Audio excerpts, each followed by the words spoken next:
Night. Yeah. Welcome to the Arm Health Zoom. I'm Peach. In case you don't know who I am, I run the 15U program. My background, I am a certified athletic therapist. I'm going to mute Connor Fortier. Oh, my bad.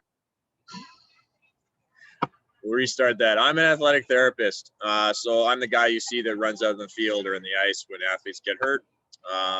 My background is also in strength and conditioning. So the way I approach arm health and arm rehab is from a very exercise-based point of view.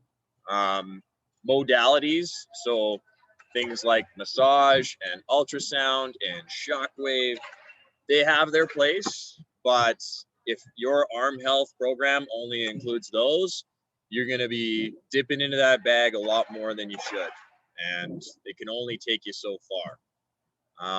So my goal with today's chat is to mostly teach you guys a little bit about the shoulder and why we want to use certain muscles, not use others, and how that can lead to good shoulder health, as opposed to just throwing a whole bunch of exercises at you and telling you, do these because they're good.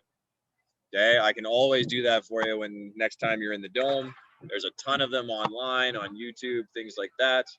But my hope is that for the next 25 minutes, we can teach you guys what you should be looking for from a feel perspective and why it is we do what we do. Okay, so to start into that, I hate to be the teacher here, but I'm going to share my screen and we're going to go through a few pictures and videos. So is everybody getting a view of a skeleton right now? Yeah? Yeah. Sweet. Okay. So this video is called scapulohumeral rhythm. The reason it's called that big fancy word, that's your shoulder blade, your scapula, okay? And then the long bone in your arm is the humerus, okay? You can see that your shoulder is basically set up mostly like ball on a tee, okay? It's not quite a socket like your hip is. It's ball on a tee. And the reason that it's not as deep is because we're humans and we use our hands to interact with our environment. Okay, so the more mobility we have, the better. The better we were at eating and hunting and all that good stuff. Okay, but what we gain in mobility, we sacrifice in stability. Okay, so most of our stability at this shoulder joint is going to come from the muscles that surround it. Okay, and what this video is showing you is that when you go to lift your arm up overhead to throw, okay, it's actually the shoulder blade, the triangle bone here, that delivers the arm to wherever it needs to go. It's not just that ball rotating in place. All right. So you can see as he goes up and overhead, that triangle bone scapula, it's going to rotate around the rib cage to help elevate that arm. Now the arm does swivel in the socket, and that's what our rotator cuff does. But if we have basically most of our shoulder injuries, most of our performance deficiencies comes from a lack of scapular motion, okay? Because if I can't get my shoulder blade there, it's going to limit how much the arm, the humerus, is going to be able to rotate. Okay, so that's a big part of any rehab that I do with an overhead athlete, okay, is trying to teach them how to get that shoulder blade to rotate and elevate. Okay, taking a closer look into the shoulder blade itself, all right, you can see, let's see, I gotta move this here. Can you guys see this big picture on the right? Shoulder cuff, rotator cuff muscles, yeah? So the four big ones, supraspinatus, subscap, infraspinatus, and teres minor. You don't need to remember those, okay? What you should take away from this is those four little muscles that attach on the shoulder blade are responsible for not only rolling and rotating that arm, but keeping it in place. Think of it like if you make a fist in one hand and put it into the palm of the other and grab with your fingers, Okay, the fingers holding that fist in place against your palm is your rotator cuff. It sucks that humerus back into the shoulder T, and then once it does that, you're able to move a lot better. Okay, now the view on the left, okay, where it says infraspinatus and teres minor on the left, that's the back of your shoulder. Okay, those guys are responsible for decelerating your arm. Throwing a baseball is the fastest movement a joint can do in human sport. Okay, you can rotate it at 15, I think it's 1500 degrees per second, which basically creates about 1 to 1.5 times your body weight of distraction, pulling the arm out of the socket force. Okay, so these guys are crucial in helping to slow your arm down. Okay, and the reason we train these guys so hard is because your body will not let you produce force that it can't decelerate. So if these are weak, that's going to put a brake on how much you can generate in a forward direction, the actual throw itself. Okay, and that's those guys on the other side. Subscapularis primarily. If you've ever had a subscapularis release, that's the one where I dig my fingers into your armpit and it sucks. But the reason it sucks is because that guy gets super gritty and tight from rotating that shoulder every time you throw. Okay. Supraspinatus is this tiny one, all right, that people often tear, and it's responsible for the first lift of your arm. Every time you go to lift your arm, supraspinatus kicks on. Okay. Now, the reason I'm showing you these is to show you that we need to train these and we need to keep these healthy and functioning ideally, okay? If they don't function well, they're not going to do their job. When they don't do their job, things tend to tear, all right? Moving along. Okay, traps. Do not follow in the footsteps of your football buddies when they say do trap shrugs, okay? Because when you do trap shrugs, you're going to overdevelop the top half of this trapezius muscle on your back, and you won't be able to rotate your arm as well when you go to throw a baseball. Okay? Let them have their fun with their shrugs. Okay? You guys need to focus more on rows. Okay? Seated rows, single arm rows, everything where you're using the bottom half, that triangle of the trapezius muscle, okay, will help tilt your shoulder blade down into your rib cage and create more space. More space equals less rubbing equals less damage. Okay? So if somebody gives you a choice between shrugs and rows, always do rows. Okay? I get back to my screen share here. There it is. Okay, your lat. All right? This guy here is probably the biggest driver of arm velocity and throwing speed. Okay, your lat. That's why we always tell you to get on top of the ball and pull it down. Okay, you can pull down harder than you can push. Okay, and your lat is like one of the biggest in your body cross-sectional area wise. Okay, and you can actually see that it attaches on the underside and front side of that arm. So it pulls your arm down and rotates it forward. All right. The reason I wanted to highlight it here, you can see that it blocks that shoulder blade. Okay. It can block that shoulder blade from moving around the rib cage. Okay. When you feel tight and you feel like you can't lift your arm as high as you usually can, about half the time it's this guy. The other half, it's that rotator cuff muscle that sits right on top of it. Okay.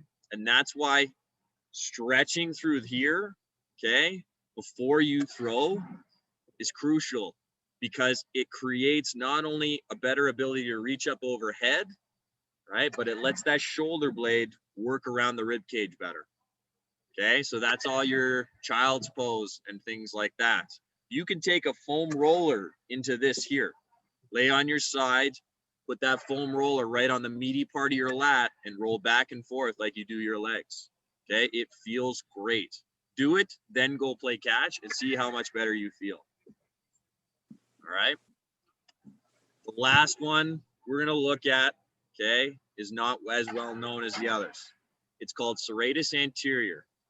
Okay, if you look at all these pictures, it comes from the underside of your shoulder blade up to your rib cage. And it's the main driver of moving that shoulder blade around the rib cage. Okay, delivering the arm into a throwing position. Okay, if you've ever done a wall slide with me, and we're going to show you a video on that right away. Okay, that's what we're working on with there. Okay, trying to get that arm up overhead. All right, now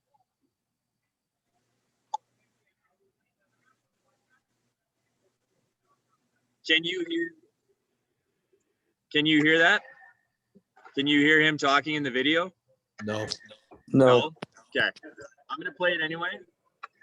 Okay, and I'll just kind of narrate what he's talking about. So this is a wall slide, okay, where he's talking about activating that serratus anterior muscle and working on driving his rib cage around the side of his rib cage.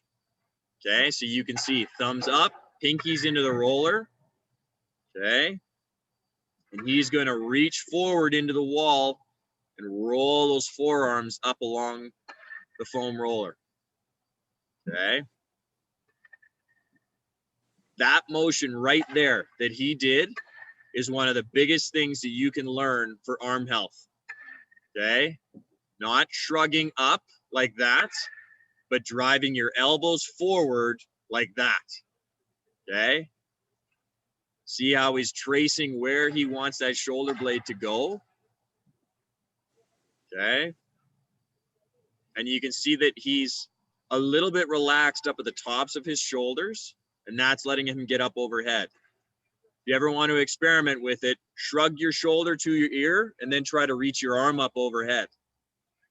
Once you do that, then relax your shoulder and see how much further you can go. Okay.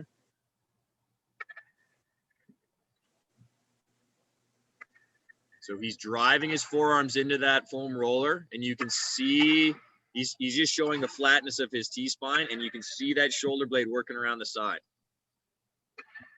Okay. So I'm going to stop sharing here. We'll come back to me. So that's just a little bit of why we do what we do. And what I wanted you to take away from that is form and technique in your arm rehab is everything. Okay? Because if you cheat, if you're doing your Jaeger band stuff and you're doing this, okay, or you're shrugging, right? You're just using muscles that are already not supposed to be used. Okay, you need to develop the little guys, the rotator cuff muscles. You need to teach your shoulder to move the right way and then reinforce that with some resistance. Not a ton of resistance, some resistance. Okay, because what happens over the course of a season, right, is we start to get out of the motor patterns that are good and we get into motor patterns that are bad. Okay. A good motor pattern, shoulder goes down to reach the arm up. The bad motor pattern, shoulder shrugs up to reach the arm up. You can see the difference in how far I can get up. If I go here versus as soon as I let my shoulder relax, I now create more clearance, right? Clearance or space equals less rubbing, equals less friction, equals less damage. Okay, so your Jaeger band routines are great. Okay, I always say go lighter with the band, right? The greens and the yellows are perfectly fine. Okay, if you're grabbing blues for your external rotations, it's too much. Okay, if you want to grab blue for your forward stuff, that's fine. Okay, but all of your deceleration stuff, grab greens and yellows. Okay, I'm gonna pull up. Let's see here. There it is. Okay. Share each. So this is just a sample of a generic shoulder health program that I give to my patients. Okay. We talk about, first and foremost, setting your scaps, embracing those scaps. Okay. If we go back to the shoulder blade on the rib cage, your shoulder blade sits like this. Okay. There's your ribs. Right. We want to tilt that shoulder blade down. Okay. We like to pinch our shoulders back and down. That creates space, that opens up our chest. Okay. And the key is being able to do that without even thinking about it. Right. So I always tell my patients, when you go to grab a jug of milk, when you go to reach for something, squeeze that shoulder blade down and back and then reach. Okay.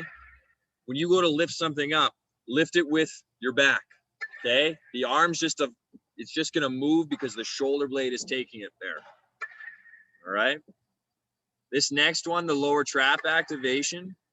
Okay. It's a little basic for you guys.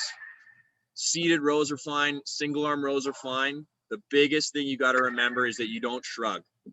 If you're getting into the end of your set and you're starting to pull shoulders to ears, okay, shut it down, take a break, reset, do it again. Okay. The IYTs, those should look familiar.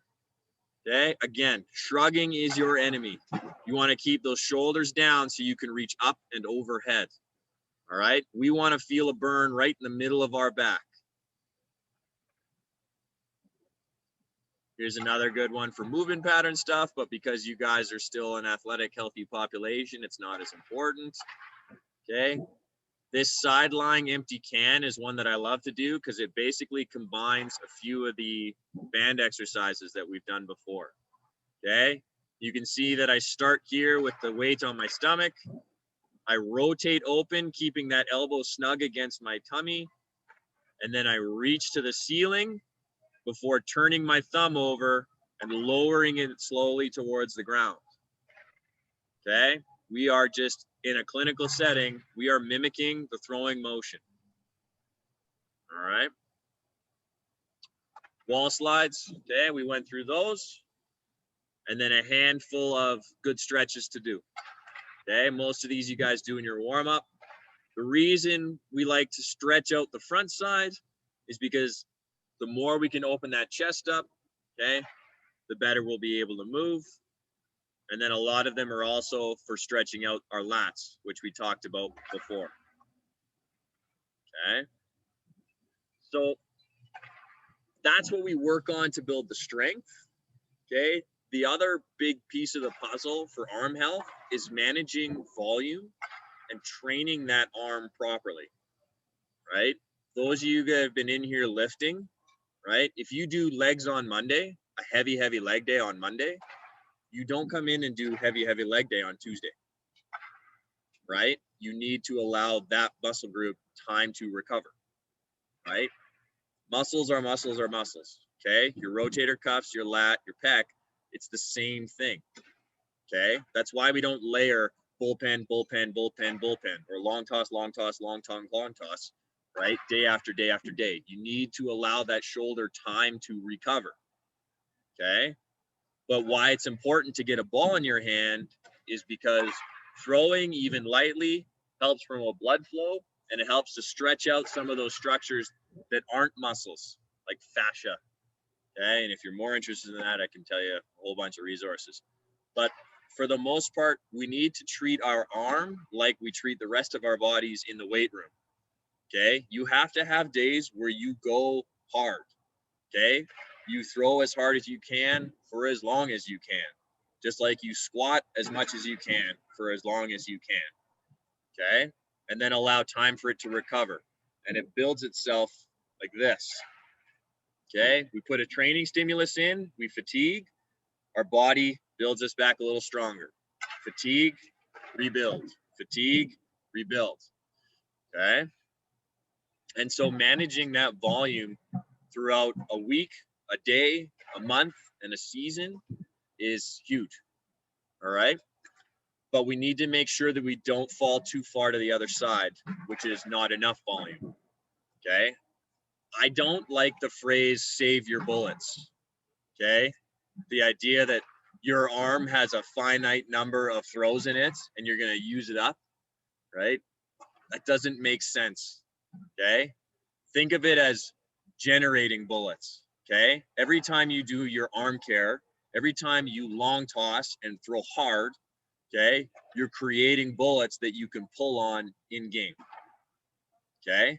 So the harder you train that arm with the right with the right parameters, and that's work hard, rest, the better you're going to increase the tolerance for that arm to recover and work hard, if that makes sense.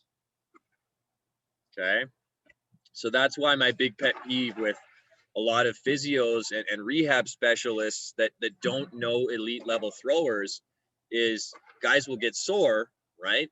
Which is normal over the course of a baseball season, right? Or at the end of a long toss session, right? You've torn down some muscle protein, right? Or there's a little bit of rubbing and friction because no system is perfect, okay? So you'll get a little bit of soreness, right? And they'll say, stop throwing for 2 weeks. Okay, great. That's going to help us get rid of all the inflammation in our arms. But the problem is if you don't throw, all of those structures that surround your shoulder, right? The rotator cuff muscles, your labrum, okay?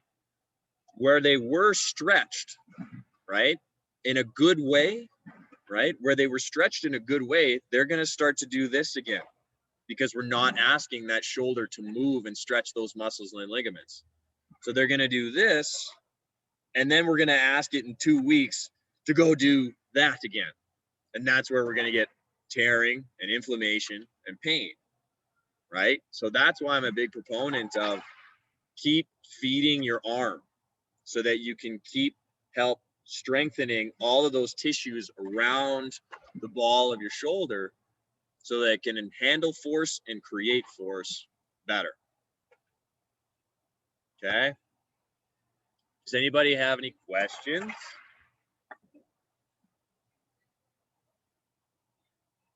Throw it in the chat or fire it out. I don't mind.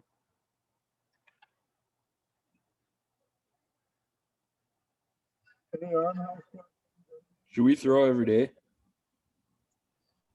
So that's a feel thing, guy to guy, right? I was actually listening to a podcast that Soroka was on, and they, with that Eric Cressy guy, actually, who's his trainer, and they were asking about his routine, start to start, right?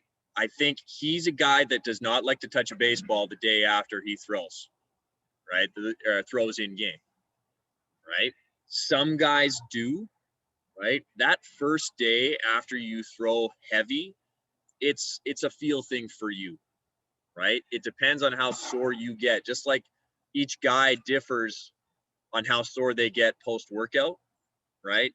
When I hit my legs hard, I get hit with that delayed onset muscle soreness 2 days after, right? And so knowing who you are and how your body responds to stress, the stress of throwing hard, will dictate if you should throw the next day or wait another day.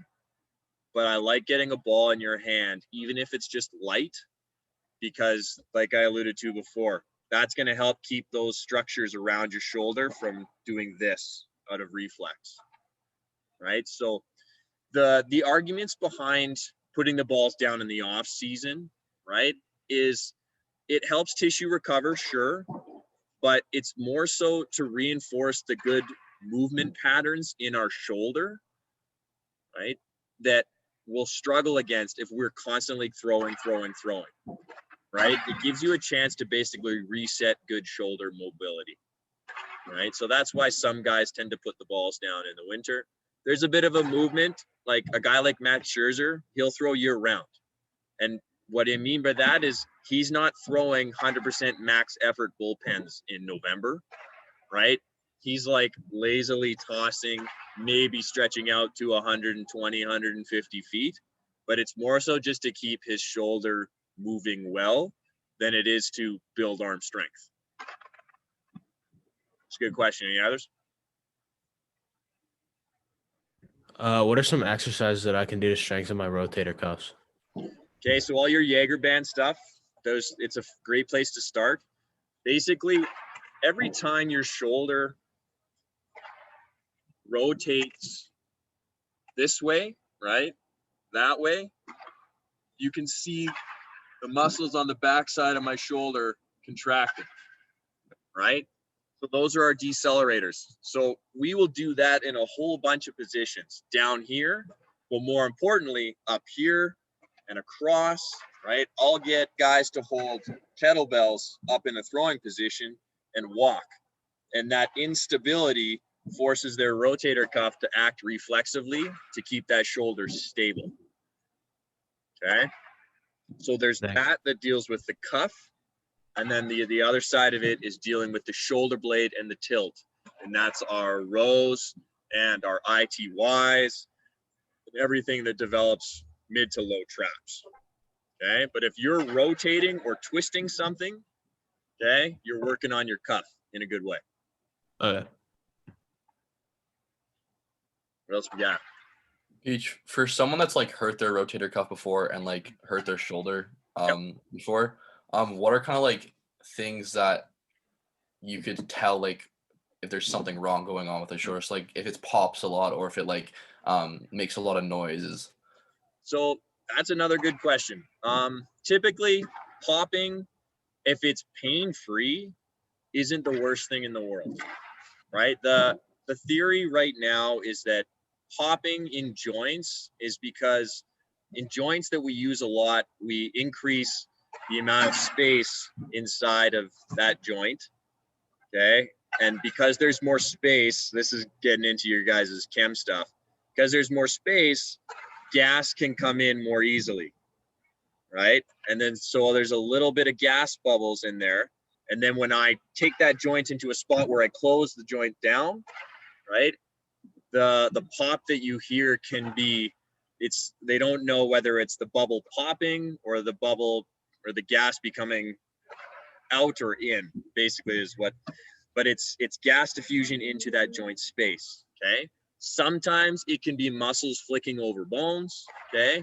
Which can occasionally be not great because that means friction and rubbing.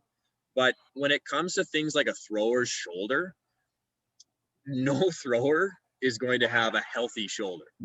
If we took 100 even college baseball players and threw them in an MRI machine, 70% of them would come out with defects in their shoulder, torn labrums, tears in rotator cuff, okay? But they're asymptomatic, right? Meaning they don't feel pain, there's no dysfunction, there's no velocity drops, right? So that happens in quite a few throwers without any detrimental effects to your playing. Well, like if you go, because I hurt my shoulder like 4 years ago. Yeah. And like it still has like major side effects. Mm-hmm. And like I've worked on it, I've gotten it stronger, but it's still got that like if I lift my shoulder to here, it pops. Or if I rotate it this way, it cracks. And so I was just like wondering like what was going on. That can be shifting in the joint, right? And it's also typically the patients that I get have already gone through physio programs and things like that focus less on proper exercises for throwers and more so just building strong muscles, right? Lying over top of all of those tiny little shoulder muscles, okay, if I share my screen with you here, got 5 minutes, good, okay, is our deltoid, right? So that guy sits over top of all of those guys, right? And your deltoid is like your prime mover when it comes to shoulder stuff, right? And you can see how it has like 3 sections of fibers, right? Some on the front, in the middle, and then all the way around to the back, right? So you can have a strong deltoid that moves that shoulder, but a poorly functioning rotator cuff, right? And that's part of, again, tying back into why we sometimes put the balls down in the off season, is the firing and the timing of your rotator cuff can be affected over the course of throwing for 8 months, right? So you can have these big, strong prime movers that will mask or hide the effects of weak rotator cuff muscles, right? Or an improper rehab program. Yeah. Right. And that's why a lot of what I do with patients is trying to teach them mostly just how to move better. Because a lot of the times when you have shoulder pain, right, we can clear it up just by showing that shoulder how to move properly. Right. And it's not so much that there's anything damaged. We're just pressing on nerves. Right. Because that's all the pain is. Pain is an impulse from nerves. Right. You tear muscle, nerves will send that pain impulse up to your brain, right? You don't actually feel the muscle itself. You feel the impulse from the nerve, right? So that's part of rehab. And that's why you can have pops and clicks and things like that, right? And it's somewhat functional, but it might not be perfectly functional, right? But it's not a terrible thing to have popping or clicking. A lot of us do, right? And a lot of guys that throw 100 miles an hour do. Yeah. Got time for maybe one more.